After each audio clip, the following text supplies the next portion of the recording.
the first time I've ever been applauded before I said anything, so that's a really nice welcome. Yeah, my name's Mike. I'm a career psychologist at the City of London Therapy Centre.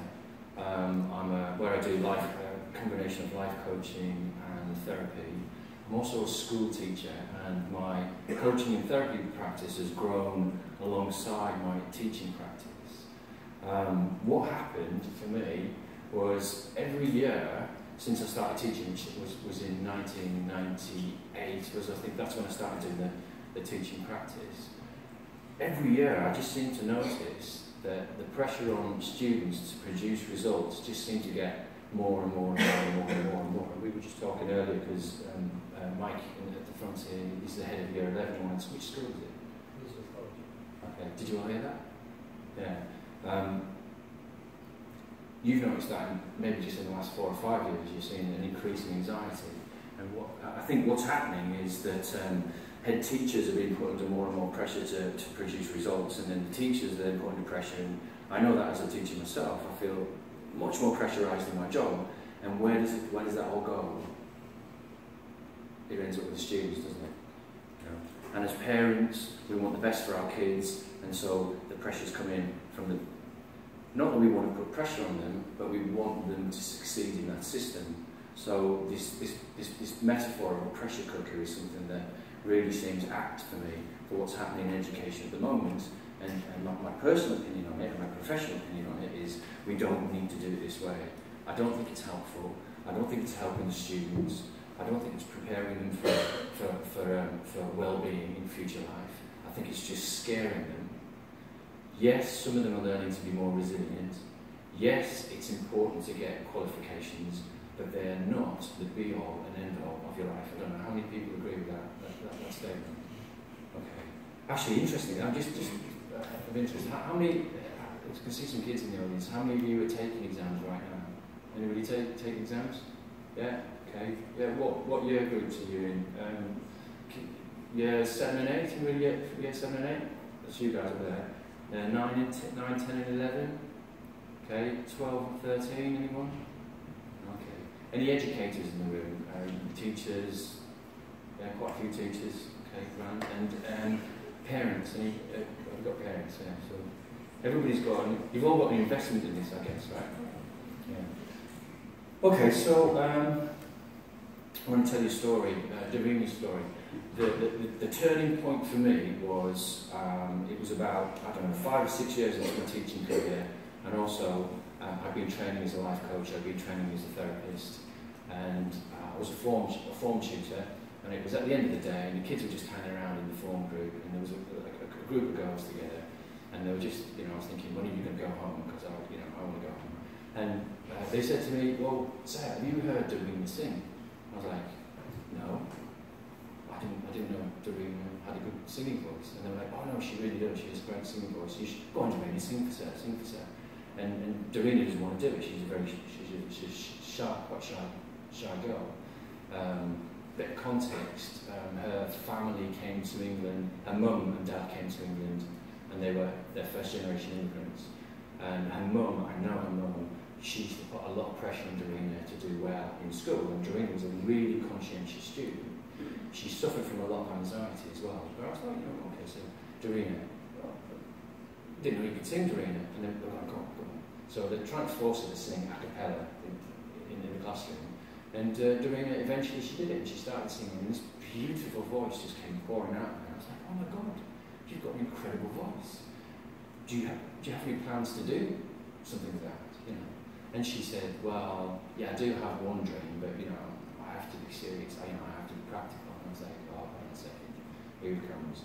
The X Factor and Britain's Got Talent. I want to be rich and I want to be famous. And to be honest, I have to be honest, my stomach sank a little bit because I thought I was going to hear. There's a lot of kids who are really obsessed with that this time. And she said, what I really would love to do is be a singer on a cruise ship. But my mum says I've got to be practical, and my career path is going to be accountancy. Now there's nothing wrong with accountancy, obviously. And mum wanted us to have a very secure career, and accountancy at that time looked like a very secure career. What our mum didn't know was that with the kind of increase in artificial intelligence that we're seeing, is that some jobs in accountancy are looking quite shaky because artificial intelligence may be replacing those jobs. And it was that moment when I saw the look on Doreen's face, and I realised that there's in front of me was a child, and this is not the first, it's not the only story, and the teachers in the room have probably heard this before. There's a kid there giving up on a dream, an attainable dream, at the age of 14. And I was just thinking, what are we doing to our children? When you're 14, you should be reaching outwards in pursuit of a vision that fits you, not trying to fit yourself into a system that doesn't really even care about you. Has anybody heard the term age-related pupil unit? Anybody familiar with that? Oh, it's from the teachers. I've even heard that age-related pupil unit is accountancy speak. No offence to them, we don't have any accountants in the room, do we?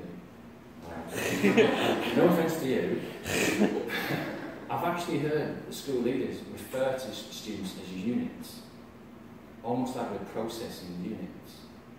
Age-related pupil unit is accountancy speak for a human being. And I just thought, somebody's got to do something about this. And I looked around, I was like, come on, somebody do something about this. And then I realised it was going to have to be me. So I made my mind up right then and there that I was going to take what I knew from therapy, what I knew from life coaching, because if Dorina could work with me one-to-one, we go, right, here's a plan where you get to explore your voice and sing on cruise ships, and you can continue with your career of accountancy. It's not exclusive. You don't have to give up on one. You can have both. But Dorina, she went down that route. But I started these programs for schools, and the way that it happened actually was, I've got this tattoo here that I had that done the summer after I had that story with Dorina. I got this tattoo done, and it says gratitude, because as part of my training, I was learning to have an attitude of gratitude.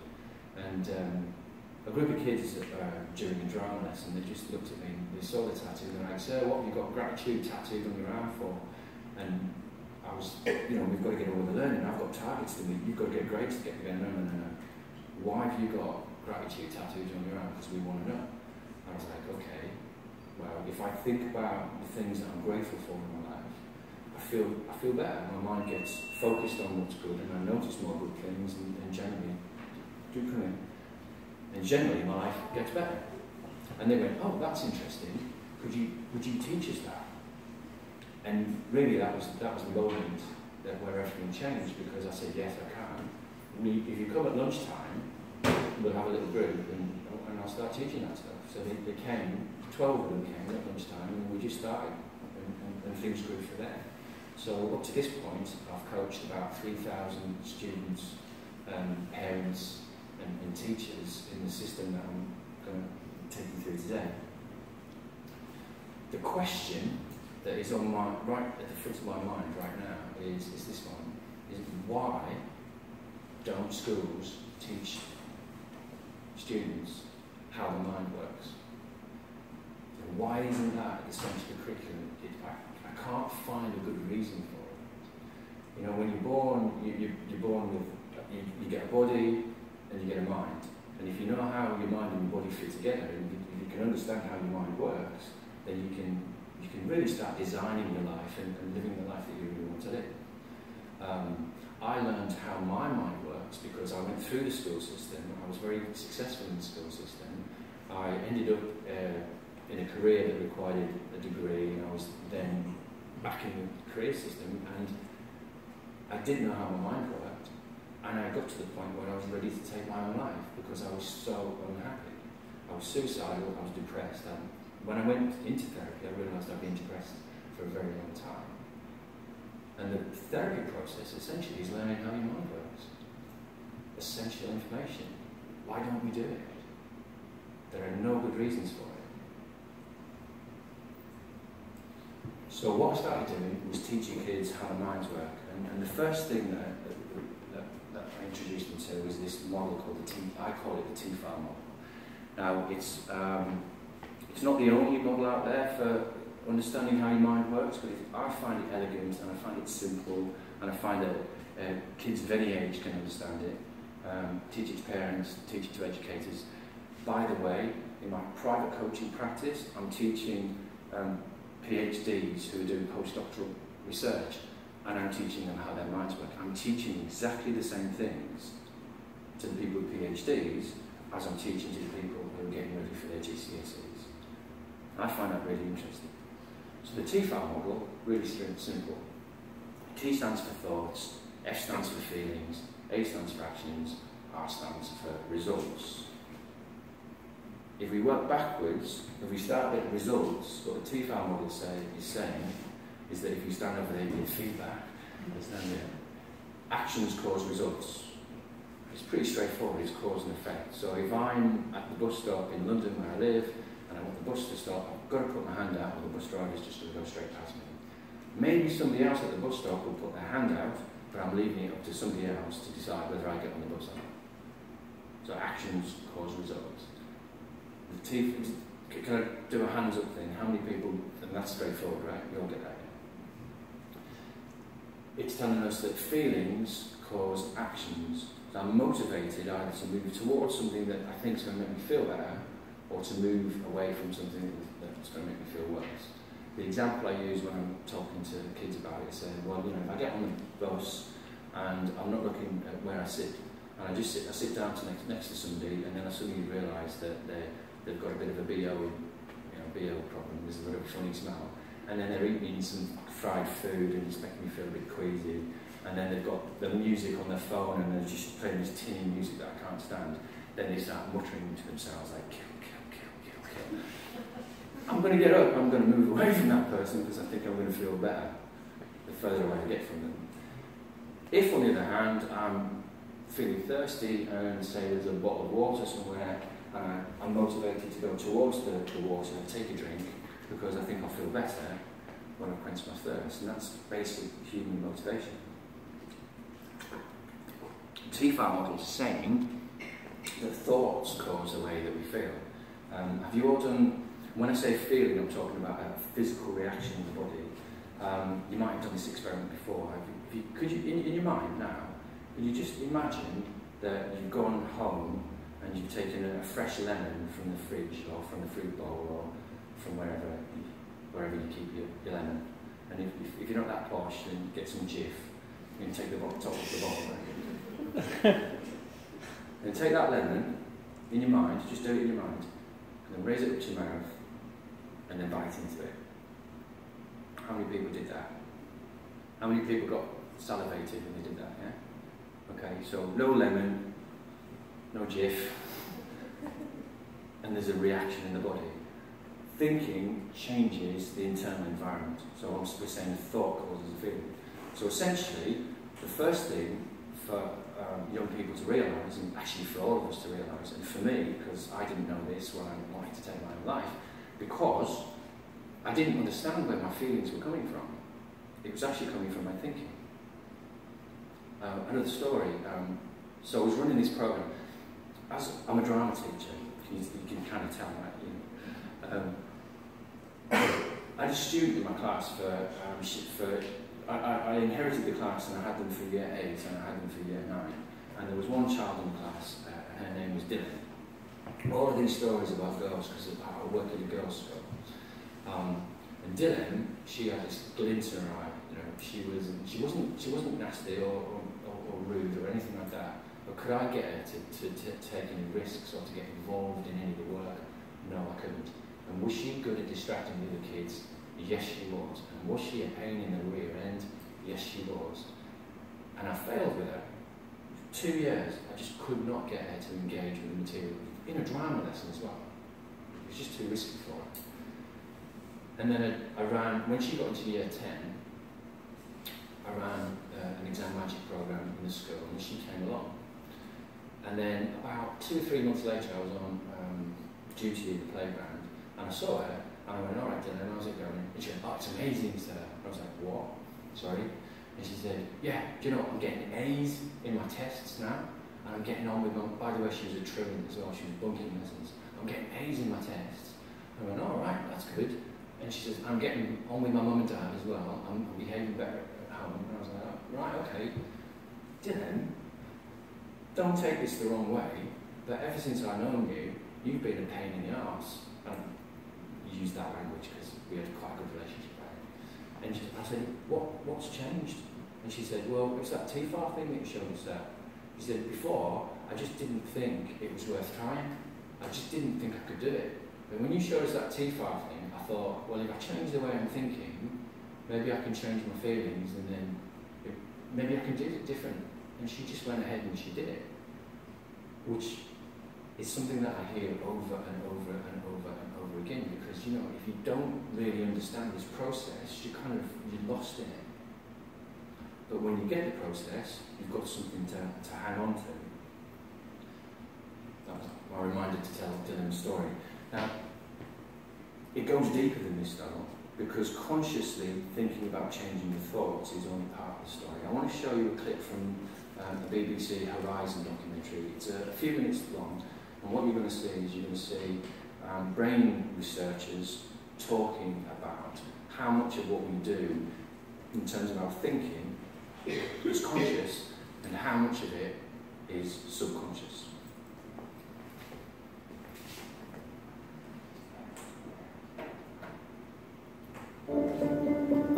Imagine that sheet of paper represents everything the brain can do. How much do you think is conscious and how much do you think is unconscious? Wow, that's an interesting question. How much is conscious and how much is not conscious? You're not serious. You are? Now that's a very tricky thing to do. That is very interesting. I guess if I had to guess, I would say that if this is everything the brain can do, about this much is conscious. I would say maybe have something like that out of the whole bit of paper. I would say about this much is conscious. So if this whole sheet of paper was...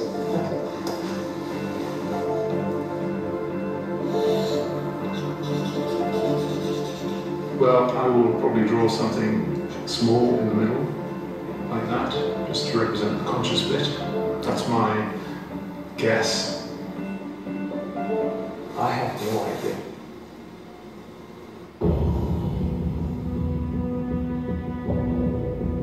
Scientists agree that the role played by your conscious mind is much smaller than previously thought. Which raises a puzzling question. Are you in control of your unconscious? Or is it in control of you? Ooh. We always do that, don't we? Dun, dun, dun, dun. Is that, how many people are hearing that for the first time? How many people are getting that kind of thing, that information for the first time? Okay. Alright, good. It's good information, because what we do, when you think about it, when you go to school, and generally in society, we're focusing on the 3% that we're consciously aware of. And that's a powerful thing. You can do a lot with that 3%. But what we're actually doing is ignoring the 97%. That's not to say that we're not using it. We are using that 97%, and we're all using it now. Because I'm making my tongue and my mouth make some movements that I'm consciously completely unaware of. And I'm vibrating the air in the room, and that is hitting your eardrums, and then that's being turned into language, and you're making sense of that, and that's all a subconscious thing. For the drivers in the room, you probably all remember the first time you started driving and everything was conscious and you happened to work it all out. But now that when you're driving, you don't even really think about it. I know this because I just passed my driving test in October after failing it. I failed it twice. I managed to pass it on the third time. I was so tense when I was doing it. I couldn't think straight. Now the first 2 times I passed it, I was going, oh my God, what if it goes wrong? Oh my God, this is going to be bad. No, I'm a life coach, I'm a therapist, I teach people not to do that stuff, and I'm doing it, and oh my God, I can't do reverse parking. Oh God, please don't let me reverse parking. First thing I have to do is reverse parking. And I failed the test before I even get out of the car park at the test centre. The last time, I just went, what are you doing? And I just went, right, the infinite intelligence of my subconscious mind makes me notice all the traffic conditions. It gives me the correct information at the correct time. I make the right decision the right way. I pass my test, and I just went like that over and over again. That's the only thought that I passed from my conscious mind to my subconscious mind. And I was nervous as hell during the test. And when he told me I passed, I actually burst out into tears, and I felt really stupid. But I passed. And it was a totally different experience because I'd taken my conscious mind, I'd given instructions to my subconscious mind, and my subconscious mind had taken care of it. And we can do that with examinations. And later on I'll show you some video of somebody who did it, and I'll also show you the kind of results that we get when we do that. The advantage of doing it that way is once you know your subconscious is working for you, then a lot of the stress, a lot of the anxiety drops away. It's still there, but you just get a bit of an advantage over it, so you're not overwhelmed by it. So we need to start using our minds, the 100%, becoming consciously aware of doing that. Because in our subconscious, that's where our beliefs reside. Now, the definition I like to use for a belief is it's a thought that feels real when I think it, plus I've got some evidence to back it up. Now, beliefs are very powerful things. If I believe something is true, I will act according to that belief, even if my belief is completely wrong. I want to tell you another story. When I was a kid, that's me, around about 11, I didn't look like that, but I wanted to look like that. Not with the cartoon hair, I wanted Elvis's real hair. I wanted to look like Elvis because I was ginger, and I was already getting into depression as a child, and I just didn't like myself. I didn't want to be me. I come from a place where there were there's no racial minorities, so the skinheads in my town used to chase the ginger kids. You know? Plus I was a smart ass. I was clever in school, and I let everybody know it because I lacked self-confidence, so I used to use that to try and make myself look good, but that made me quite a few enemies. So I just wanted to be somebody else. I wanted to be Elvis. When I was 8 years old, it pinged in my head. I went, right, I know what I want to do with my life. I'm going to be like Elvis. I'm going to be a singer. And so I go to my mum, and I remember it. She was cleaning the bath, and she had her back to me, and she was cleaning the bathtub. And I said, Mum, I know what I want to do. I want to be a singer.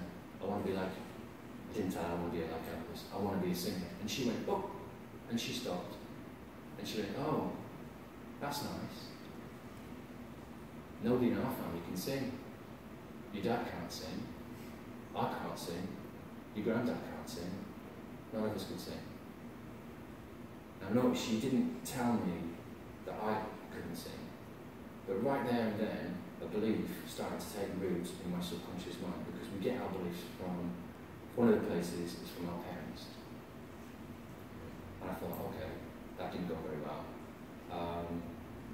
What about Miss Young? Now, Miss Young was my teacher when I was 8 in school, and to be honest, I had a bit of a crush on Miss Young. I kind of fancied her.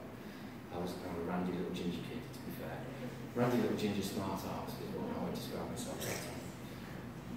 So I went to her, I went to Miss Young, and I signed up for the choir auditions, because it was about Christmas time, and they were looking for angels for the choir, and I thought, well, my mum's kind of telling me I can't sing, but if Miss Young tells me I can sing, my teacher, authority figure, then maybe that'll be okay. So I sign up for the choir. They do the auditions 2 kids at a time. Now the problem was, I got paired up to do my audition with a girl on my street called Liza, and Liza was somebody who I was madly in love with, had been ever since we've known each other. She couldn't possibly know that, because when you're 8, the way you let people know you fancy them is by the amount of time you spend telling them how ugly they are and how smelly they are, or ignoring them. So I'm there, I fancy Liza massively, I've got an inappropriate crush on Miss Young, and I'm sweating. My palms are sweating, I'm getting nervous, I'm tightening up. Liza sings first, she sounds like an angel. And then it's my turn, and when I go to sing, it just comes out like a croak, like it just sounded absolutely awful. And Miss Young, who was trying to be nice, what she did was she went, oh, no, that was really nice, Michael. and she gave me a little drumstick, and she said, "You can be the little drummer boy." And when you're a kid, you know when you're being patronised by the adults, don't you? It doesn't matter how nice they're being. I knew I'd messed up. I felt humiliated, and I had to do the little drummer boy routine. And every night that I did that for the school play, I got it wrong. All I had to do was come and they told me, power up, pump, pump, and I just couldn't get the rhythm right. Because each night was like a humiliation. And I said to myself, I never want to feel that humiliated ever again, so I'm not ever going to sing. Mum says I can't sing. It's been confirmed by my teacher. And do you know what? The culture confirms it as well, because singers are seen as special, talented people, different from everybody else. And there's this myth that some people can sing and some people can't. So I just went, okay, I give up. So I would mouth the words in assemblies. I started writing songs. I started playing the guitar. To cut a long story short, I got reasonably good at songwriting, got into a band. I was using my subconscious mind and I didn't know it, because in my mind I was just like, do you know what, I've got to be special. If I'm in a band, if I can get signed, if I can get in the charts, then people will like me somehow. And so I just set about doing that, and I did it. You know, by the time I was 23, we were number 22 in the indie charts with a song I'd written. And do you think I was happy? No, I wasn't, because I had extrinsically motivated goals. I wanted people to like me. I had to make myself special. I couldn't just accept myself the way I was. Plus, I wanted to be the bloody singer. So eventually I walked away from that career. I tried filmmaking, and at that time I had a very fixed mindset, so nothing I could do was going to be good enough. So the worst moment of my filmmaking career was when my film was shown at BAFTA, and I just was cringing with horror at this horrible thing I made. So I walked away from that as well, and I thought, well, teaching, let's try teaching. And I've stuck with teaching because it's actually a wonderful profession. And that was when I started to get back into therapy, so we're coming back full circle. And I learned the T-FAR model, and I learned about conscious and subconscious. And I was like, well, okay, so if you can reprogram your subconscious mind to believe a new belief, I'm going to do it. And I did it.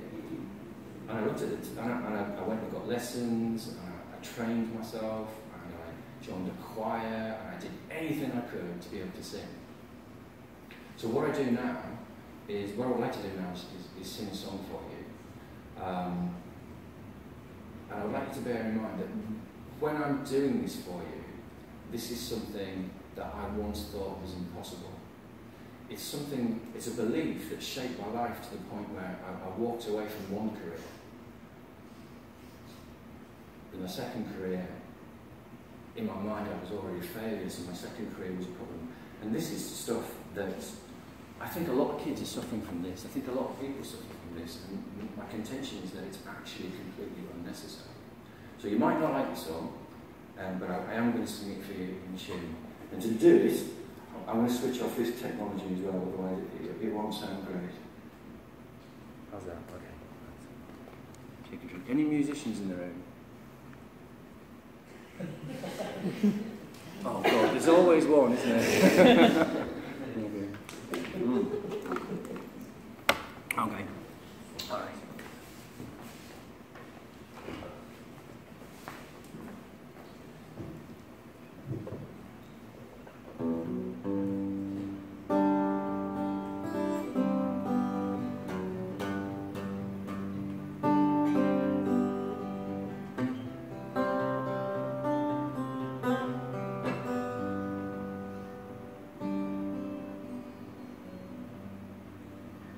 Hope you might meet tonight. I'm a runaway, I'm a runaway, I'm a runaway.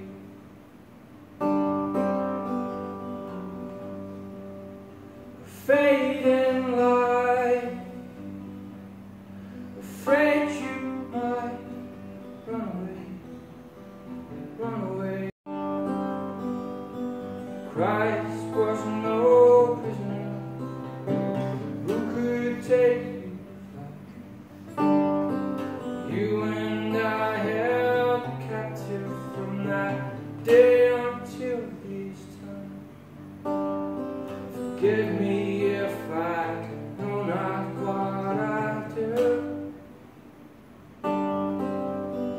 I run away, I run away with you.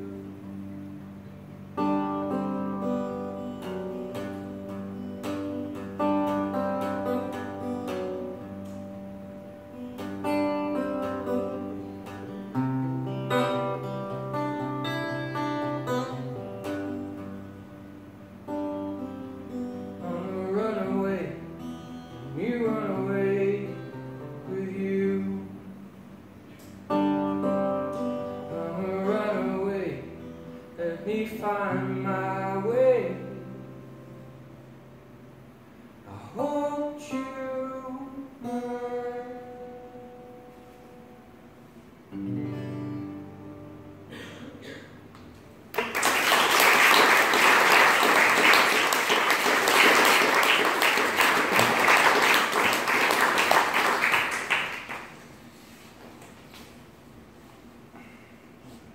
Right, so the point of the song and the performance of the song, and I like to do that for kids, is because it's like I thought it was impossible. I picked it up from my mum and dad. They didn't want to limit me, they loved me. But they did it without realising the power of their words and the power of their intention. And we kind of don't realise as adults how influential we are with young minds. And then my teacher, she was just being nice. And I decided it was impossible, and that's what made it impossible. So what I'd like to invite you to do now is just consider for a moment, is it possible that some of the things that you really want in your life, the things you believe maybe you can't do, is it possible that some of those beliefs aren't true? Just consider it. And that's what we try and do with students when they come to the programs, is just to open up a gap where maybe something new is possible, like Dylan, like many of the other kids that I've worked with. Why don't I do with my clicker?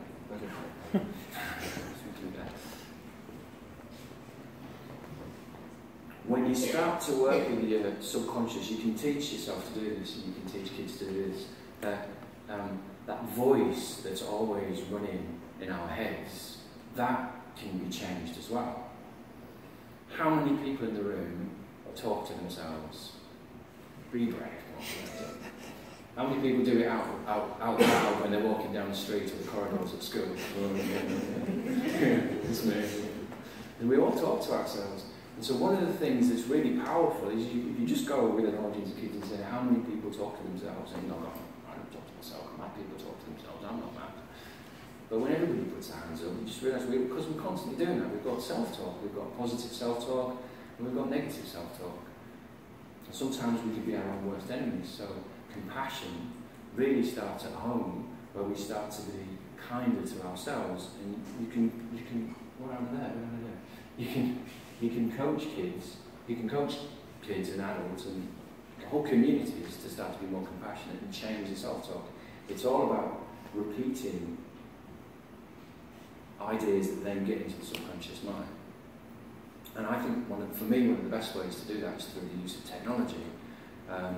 When I started with this, the technology was a cassette. Anybody remember cassettes? Oh, good. Right. For you younger kids, do you know what a cassette was? Did you ever hear them? Yeah. You used to have cassettes. Before you had CDs, the cassettes, and now you don't have CDs, you just got downloads. I had a cassette and my therapist made it for me, and on there was just all the things that I wanted to be repeating to myself over and over and over again. And I used to put sellotape over my ears at night, not sellotape, band-aid over my ears at night, tape in the headphones and sleep with it on repeat, until I could be kinder to myself. And I could start to think new thoughts because they got implanted into my subconscious mind. And we do that with students as well. There's a technology I'm going to tell you about at the end. It's really simple. I call it technology, it's so simple, but it's incredibly effective. Visualization, that's to do with the subconscious mind as well. You won't find an athlete who isn't coached on visualization. Serena Williams is very open about it, she talks about it. Because in the 1950s, I think it was, it might be the 1930s, in Russia, they started to experiment with training athletes to visualise themselves doing the things that they were meant to do, rather than going out and doing the actual training. What they found out was that the teams who they just got to visualise were as effective, if not more effective, than the teams that went out and trained without doing visualisation. You can get good at stuff just by imagining yourself being good at it. There was a study done by King's University in London, and they got some primary school kids to take a test, and they worked with the kids who weren't doing so well in school, and they said, right, okay, take the test. They did it as themselves, and they got a certain level of results. Then they went, now, imagine you were a clever kid, and do the test again. And they imagined that they were clever kids, and they did the test again, and their marks went up considerably. I don't know the numbers, but you can check it, you can Google it. So when we start to change who we think we are, when we start to do that on a deeper level, then you see phenomenal results. This is kind of how it works. This is how I present visualization to kids using the TFAL model. So when you take that 3% and you get a picture of the things the way you want them to be. So what we do when we do the Exam Magic program is, first of all, we say, right, listen, how would it be if instead of you being told what grades you can get in school, what about if you set a goal and you start to work towards it? A goal is something that you don't know how to do yet, but it's something that you want. And it's best that it's intrinsically motivated. It's not so that you won't fail, it's because it's something that you want to prove to yourself. And we take them through a 3-part process. We go, what's the best result you've ever got in any of your exams? And they write that down in one column. Then we go, okay, next thing is write down something that's a whole grade higher than that in your second column. So if it's a C+, it has to go to it could go to a B, or it could go to a B+. It can't go to a B+, it could go to a B, because in your real exams you don't get pluses and minuses. And you go, okay, fine, you've done that, right, okay, and then in that column, on top of that column, write goal, because that's the goal you're going to go for. You're going to go for something that's one step beyond what you think you can do right now. And then we give those to the school administrator, who then hates us, because what they're going to have to do is they turn them into exam result statements that look like exactly like the things that you get when you pass your exams. Because when you pass your, anybody in here passed exams? What did you get when you passed the exam? You got a piece of paper, right? That's all you got a piece of paper, no prizes, just a piece of paper, and something that happened inside of you, right? A feeling, you've got a feeling of I've achieved something. So then we get all the teachers and we say, all right, okay, this is nuts, but head teacher too, you come down, get off your phone, head teacher, we actually want you in school. And we say, look, we want you to pretend that it's the summer and the kids have all come in to pick up their GCSE results or their A-level results, whatever it is. And all the teachers, we want you to do that as well. And everybody goes into a role and you talk to kids and you go, how was your summer? Yeah, oh really, you went to Egypt, that's amazing. Jennifer, I can't afford to go to Egypt, how come you can go to Egypt? And you have these conversations and you set it up and the kids just start going, oh, what's going on, you know? And they just start believing it, they start believing the visualization. And then you get them to queue up and pick up the results the way that you want to, and they open it. And they often, most of the time, they just go nuts. Because for some students, that's the first time they've really been successful in something. Now the reason for doing it is to plant a memory in their brain that they can then access when they're doing visualization. Because the difference between visualization and remembering is just time. And when you get into the subconscious, time is irrelevant. We know that because when we're dreaming, that's our subconscious, isn't it? And when you have a dream, you create a whole world, you people it with characters, and you experience it, but you forget that you've created that whole world and you peopled it with all those characters. I mean, recently I had a dream. I was walking down the street and I recognised the street, and there was a vicar and he was polishing his gas lamp. And I thought, in my dream I thought, God, I really need to talk to that vicar. Maybe he can help me, but he's too busy, he's polishing his gas lamp, I should just carry on.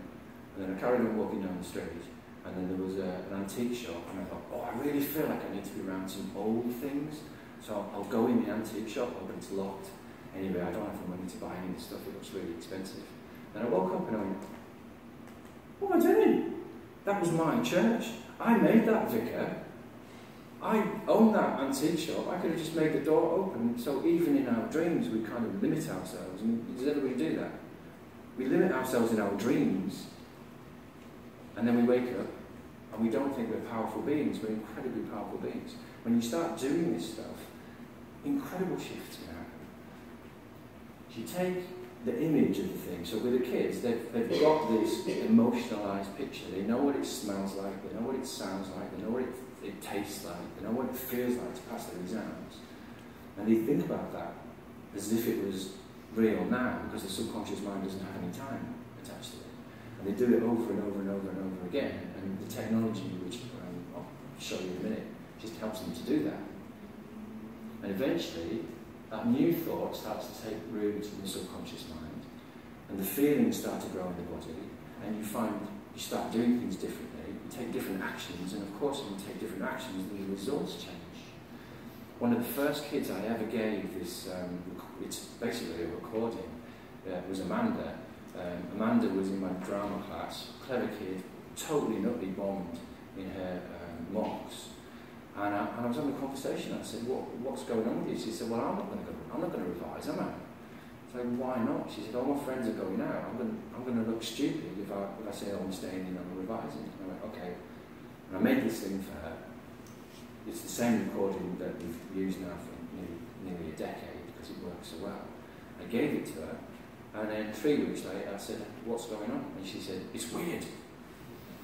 I'm going home, I'm putting my bag in my bedroom, and instead of going online and calling my friends, I'm getting my books out and I'm revising.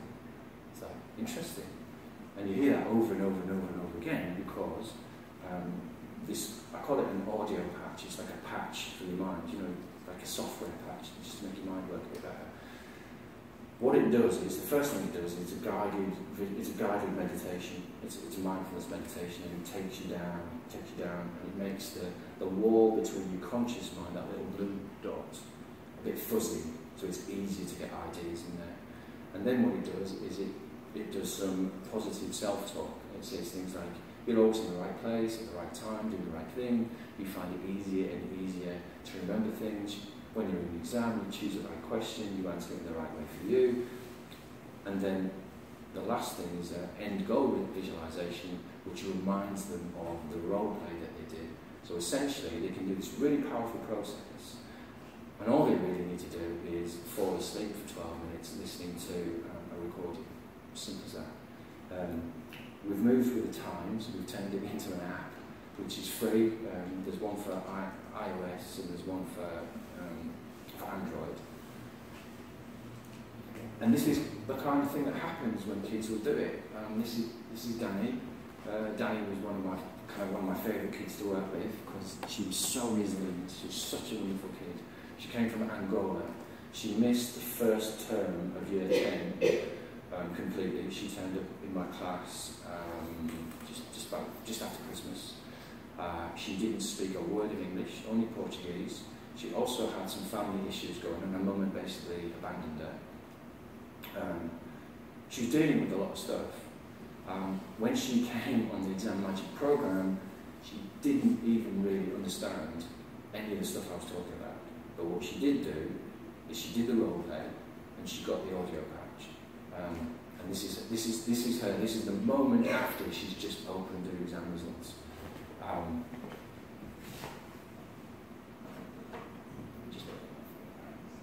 Right, okay. Okay, Daniela, right. Background is, you turned up to school, what, 2 years ago? Yeah. And you spoke Portuguese? And I couldn't speak any English at all. Okay, and you put your sunglasses on. A, because it's sunny, and B, because you've been crying, right? Yeah. And why are you crying?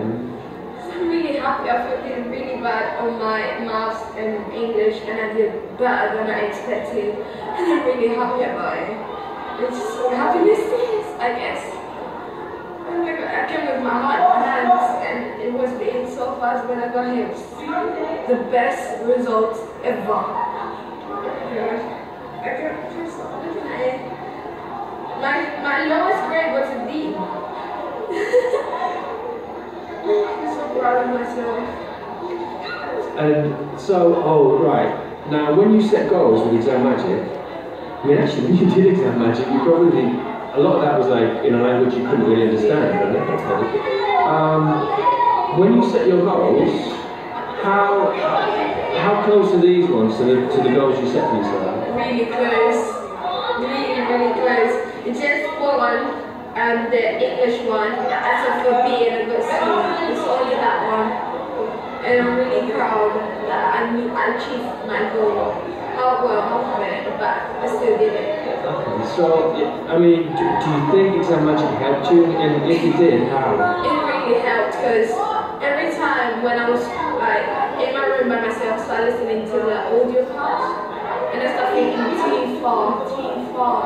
When you first showed us, I thought you would write part, but then it was team far.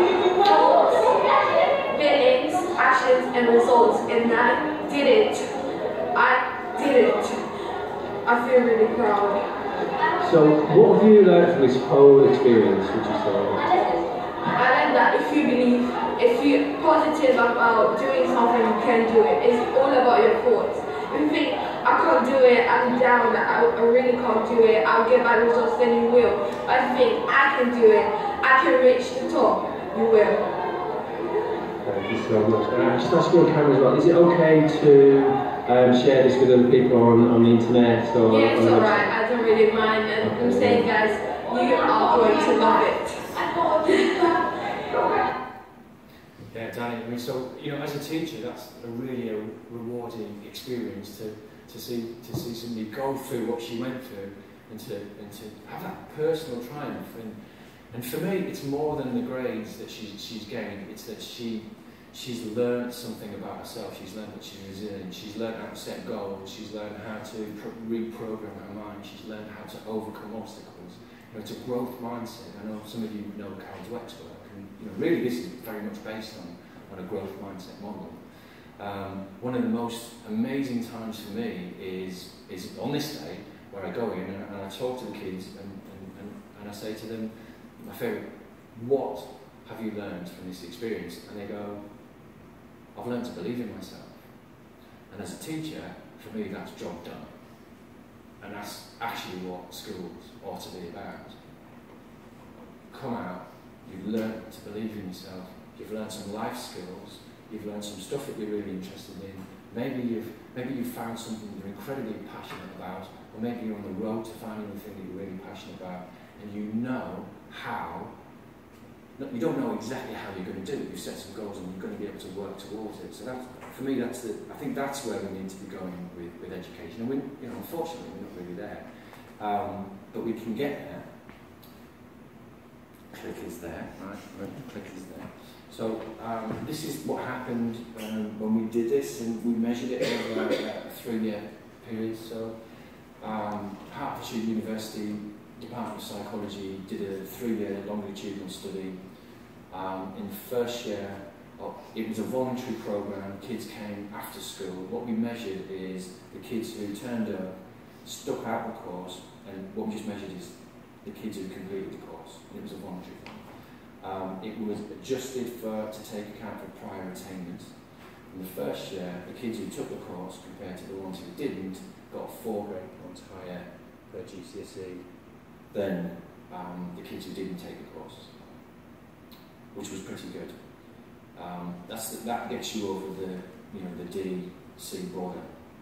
The second year, we saw a 6-point difference, which is a whole GCSE higher. And then the third year, we were totally blown away. We saw a grade and a half higher average across all the GCSEs. Some kids did a bit better, and some did a bit worse. Accounting for the rise year on year, I think one of the things that we noticed was it was so fascinating to the kids to learn about their conscious mind, to learn the TFAR model, and all of the other coaching strategies that are in that program. that they were sharing it with each other, so the language and the skills started to change, and also doing the outreach work with parents, and teaching the same skills to an outlook to the parents, so there's something to talk about at home as well. And for me, the power of community when you're doing this kind of work is one of the most exciting aspects of it, because what happens when a whole community start to communicate in a different way around principles that are logical and actually scientifically based. So this exam, the audio patch looks like this. Essentially, what you do is, if you're a kid, just get it on your phone, listen to it once a day or twice a day, as many times as you want to. It will play an audio. It will calm you down, and sometimes that's enough. And then what it will do is it will put in some positive self-talk. And remember, what you're doing is you're reconditioning your subconscious mind. Then it will take you through a guided visualization of exam results that are going the way you want it to do. And then it wakes you up again with a suggestion that you feel energized and you feel refreshed. Simple as that. That's all it really does. If you play it 15 times, that's when it really starts to work, because it works through repetition. But the more you play it, you just unlock these badges. I would recommend people go for 30 to 60 listens at least, because from my experience of it, repetitive listening is something that really changes mindset. There's a book as well that's coming out, and what I invite you to do is just these are because we've been doing this for 10 years, and you hear the same things repeated over and over and over and over again. So I thought, well, let's put it in a book form. So these are the 30 things that kids typically tell me are getting in the way of feeling good about school. Adults in the room, where it says parents, substitute the word boss, and where it says school, substitute the word work, and just see if they're relevant to you as well, because you might find quite a few of them are. The book is, well, my idea is to gift it to every family on the island, either in paper form or in Kindle form. We've not worked out how to get the paper one to you, but in terms of Kindle, we can sort that out. Also, I'm looking for any families who want to collaborate on the book, because I think if I can get it out to the whole community, then you'll have some ideas about how to improve it, and then we'll just keep on working on it. And then once, because with digital publishing now, you can release different versions. So, because one of the things, the tagline for Exam Magic is it really works, and that came from just like talking to kids like, what have you learned about yourself? That's, what have you learned from this experience? Oh, I've learned to believe in myself. And how do you feel about Exam Magic? Oh, it really works, and they're surprised about it. So we really want to get this book so it really works for the community in Guernsey. And to almost finish off, what I would love to see, if you think back to that original question that's obsessing me, is like, why don't we teach how the mind works in school? It's like, I want a different question. And it's like, can you imagine what it was like before we taught this stuff in school? What were we doing? Like, do you remember when you could smoke on the bus? What were we doing? Cinema, babies in the cinema, people smoking. What were we doing? What are we doing? Why aren't we teaching this stuff in school? It's not a mystery. It's not even rocket science. It takes a bit of effort, but actually kids pick it up really quick. Because when you're a kid, you're discovering who you are. You're making up your mind. For adults, it's harder because you have to change your mind. And when you're a kid, there's this kind of like, there's kind of a gap there. It's like, all right, that works. Boom, I'll plug it in. And so on the plane over, the second plane, because the first one wouldn't fly because of the fog. I'm not holding anybody here responsible for that. We didn't create the fog. I just told you the password to my iPad. I can't believe I did that. Mark had sent me some questions. He said, what have you done? I'm like, oh God, what have I done? What can be done? And I thought I'd just write it down and read it out to you. What can be done? And this is about Guernsey, specifically about this island. when people get the power of community, as I believe they do on Guernsey, and you add to that a working knowledge of the mind, then everything becomes possible. For me, it's about living in alignment with what's right for you, both as an individual and for the communities as a whole. You have multiple communities on there. Designing your own evolution and creating a vision for your life and making that a lived reality, that is a possibility on this island. You can do it because it's a small community. There are no limits. Every block in the road becomes fuel for the journey. It's like you keep throwing the blocks into the furnace of your mind to generate steam for the engine. And anxiety can be transformed through informed action. I'm a lot more poetic when I write things down. What would I do from a blank sheet of paper in a country like Guernsey? On Guernsey, I'd like to use the education system as a way to reach the entire population of the island and spread the idea of the limitless potential within the community and each individual. We'd use the exam system, as it stands now, as the central challenge around which to train students, educators and parents in this limitless mindset. Very much tapping into the work done around growth mindset with Carol Dweck. The book would be used as a resource to frame conversations and get real about the blocks to growth, whatever form they show up in, and how to get past them. The final version of the book would include feedback from the people of Guernsey. The audio patch would be used to help students build growth-orientated neural networks. In other words, to change their mind about what they can be, increase their self-confidence and motivation, and reduce the harmful effects of stress. We'd be looking for individuals in the community who really get this approach to train and certify as exam magic coaches, and there'd be career opportunities open to any age group, whether you're 10 years old or you're 110 years old. Plus, there's a lot more, but that's a lot to get started with. So, if anybody wants to talk to us about that, then please do at the end of this. Are we opening up for Q&A? I talked a lot longer than I thought I would. I'm sorry, I thought I was going to have a half an hour talk there. So I just want to say thanks to Mike for that. So give him a round of applause for that.